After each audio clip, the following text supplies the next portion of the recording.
जो political structure हैं, चाहे एमएलए हो या एमपी हो, मैक्सिमम उनका आंकड़ा खुलेगा ही खुलेगा, आज नहीं खुले कल खुलेगा। उनको लगभग हर कोई भी योजना धरातल पर जैसे ही आती है, कोयला की योजना हो, कोई इंडस्ट्री हो या फिर कोई सड़क चौड़ीकरण हो, जब भी कोई योजना आती है सबसे पहले दो लोग ध्यान में आते हैं, सांसद और विधायक। उनको पीछे से बहुत सारा पैसा दिया जाता है, उनकी आवाज को दबा दिया जाता है। सबसे ज्यादा खनिज भी हम दे रहे हैं और सबसे ज्यादा बेरोजगार हम हो रहे हैं, सबसे ज्यादा पलायन हम हो रहे हैं, सबसे ज्यादा अशिक्षित अगर हम हो रहे हैं, तो एक बार रुककर सवाल करना चाहिए कि चुनाव जैसे ही चुनाव नजदीक आता है, 2 दिन रात पहले वोट जो डिसाइड होता है वो कहीं ना कहीं पैसे के दम पर डिसाइड होता है। अब रामगढ़ अभी चले जाए, बहुत ताजा उदाहरण आपको देखने को मिलेगा। तो हमें जो आक्रोश दिख रहा है, जो खासकर छात्रों को लेकर, नियोजन पॉलिसी को लेकर, मुझे लगता है 2024 में बहुत बड़ा बदलाव देखने को मिला। झारखंड में जब आप आते हैं किसी भी नीति नियम को, चाहे केंद्र की नीति हो या राज्य की नीति हो, तो ठीक अन्य देश में जो भी राज्य है उसका ठीक उलट होता है। यहाँ क्या होता है, कोई मामला 1950 से लटका हुआ है, कोई 70 से लटका हुआ है, और आज भी उस परिवार के पीड़ित लोग दरवाजे खटखटा रहे हैं कोर्ट के कि हमें एक नियोजन मिल जाए, हमें नौकरी मिल जाए और मुआवजा मिल जाए। लेकिन अन्य राज्यों में उन्हें ना कोर्ट तक जाने की आवश्यकता होती है, बल्कि जो कंपनी कार्य करती है वो सर्वे बनाकर खुद उन्हें अलॉटमेंट करती है, सबको घर बना के देती है और मुआवजा देती है। तो हमारी लड़ाई है, विस्थापन की लड़ाई है, हमारी लड़ाई है कि हमारे जमीन जगह छीने गए हैं उद्योग के नाम पर, इंडस्ट्री के नाम पर, खनन के नाम पर, तो हमारे लोगों को रोजगार से पहले जोड़ा जाए। और इसीलिए आज साल भर से आंदोलन हो रहा है और हम लोग कुछ नया चीज नहीं मांग रहे हैं, हम लोग वही चीज मांग रहे हैं जो इस प्रदेश में है। आप देखिए, जैसे माइनिंग का कार्य, आपका उड़ीसा में एक इश्तिहार आया था, उसको पढ़ रहे थे, वहाँ आपका माइनिंग सरदार का पोस्ट है, तमिलनाडु में माइनिंग सरदार का पोस्ट है, वहाँ स्पष्ट लिखा हुआ था कि तमिलनाडु में तमिल भाषा का नॉलेज होना चाहिए और उड़ीसा में उड़िया भाषा का नॉलेज होना चाहिए। तो हम लोग कोई अलग कानून नहीं मांग रहे हैं, हम लोग भी वही कानून मांग रहे हैं कि भाई अगर तमिलनाडु में कोई माइनिंग का कार्य हो रहा है और वहाँ के लोग का अगर प्राथमिकता है, उड़ीसा में अगर कोई माइनिंग का कार्य और उड़ीसा के लोगों को प्राथमिकता दी जाती है, तो झारखंड के लोग अगर प्राथमिकता की बात करते हैं, प्रायोरिटी की बात करते हैं, तो कोई गुनाह नहीं कर रहे हैं। उसके बाद आप देख सकते हैं, हाल ही फिलहाल एक इश्तिहार आया है कॉलेज को लेकर, उड़ीसा का ही है, उसमें स्पष्ट लिखा है कि जो सरकारी कॉलेज होंगे उनमें अन्य राज्य के अभ्यर्थियों के ना माने एडमिशन लिया ही नहीं जाएगा, उनका एडमिशन लिया जाएगा प्राइवेट कॉलेज में, और भी सरकारी जो गाइडलाइन है एज पर रेगुलेशन।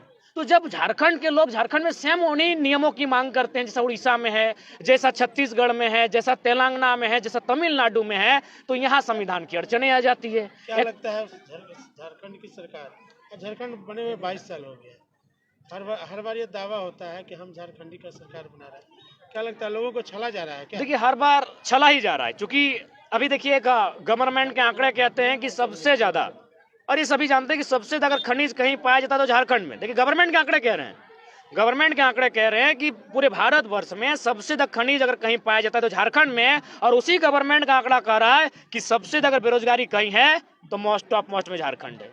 तो ये तो दोहरी नीति है कि सबसे ज्यादा खनिज भी हम दे रहे हैं और सबसे ज्यादा बेरोजगार हम हो रहे हैं, सबसे ज्यादा पलायन हम हो रहे हैं, सबसे ज्यादा अशिक्षित अगर हम हो रहे हैं, तो एक बार रुककर सवाल करना चाहिए कि खनिज संपदा से परिपूर्ण राज्य यहाँ के मूलवासियों के लिए क्या किया। ठीक, हेमंत सरकार के कार्यकाल जो है या कार्यशैली से इस मामले में आप कितना संतुष्ट हैं? देखिए, बिल्कुल हम यही कहना चाहेंगे, हेमंत सरकार केवल भावनाओं से खेल रहे हैं।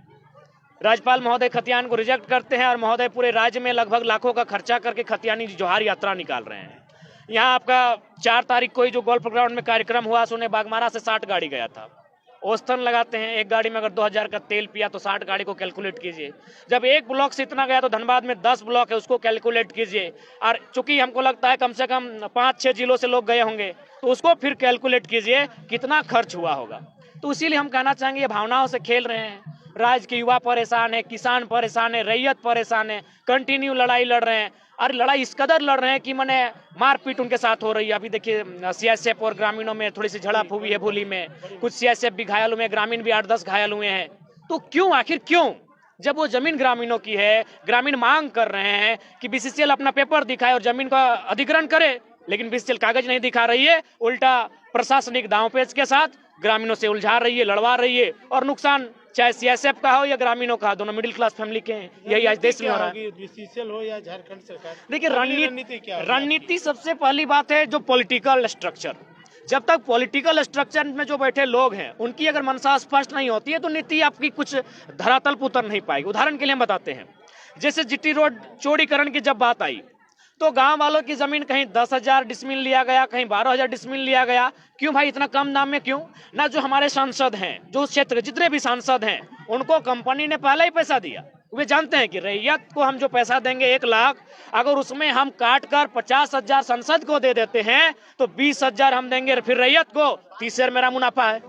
रेलवे ने जमीन लिया 8,000 डिसमिल, चूंकि रेलवे सेंट्रल का विषय है, संसद को पेटी पहुंच गई, विधायक को पेटी पहुंच गई। यानी बीसीसीएल हो या रेल हो, सेल हो, भेल हो, अगर उनको बैकफुट पर लाना है और अगर उनको राज्य के हित में कानून बनाने, माने कानून जो बना है उसके अनुरूप कार्य लेना है, तो उसके लिए जो हमारे पॉलिटिकल स्ट्रक्चर हैं उन्हें ढंग से काम करना होगा। हमारे जो पॉलिटिकल स्ट्रक्चर हैं, चाहे एमएलए हो या एमपी हो, मैक्सिमम उनका आंकड़ा खुलेगा ही खुलेगा, आज नहीं खुले कल खुलेगा।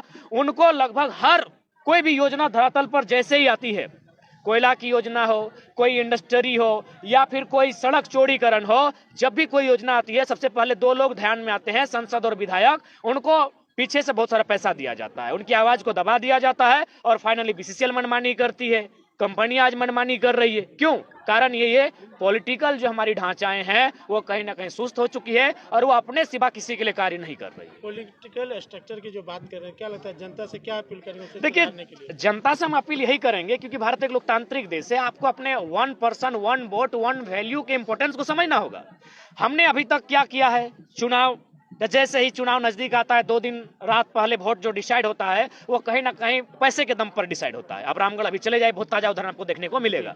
तो पैसे के दम पर वोट डिसाइड होते हैं। तो इससे क्या है कि जनता को अपने 1 पर्सन 1 वोट 1 वैल्यू का महत्व का पता नहीं चलता है और फाइनली वही जनता जो अपने वोट को बेच कर नेता को चुनती है, वो नेता पैसे को वसूलता है और फाइनली उसके सामने कुछ नहीं बचता है।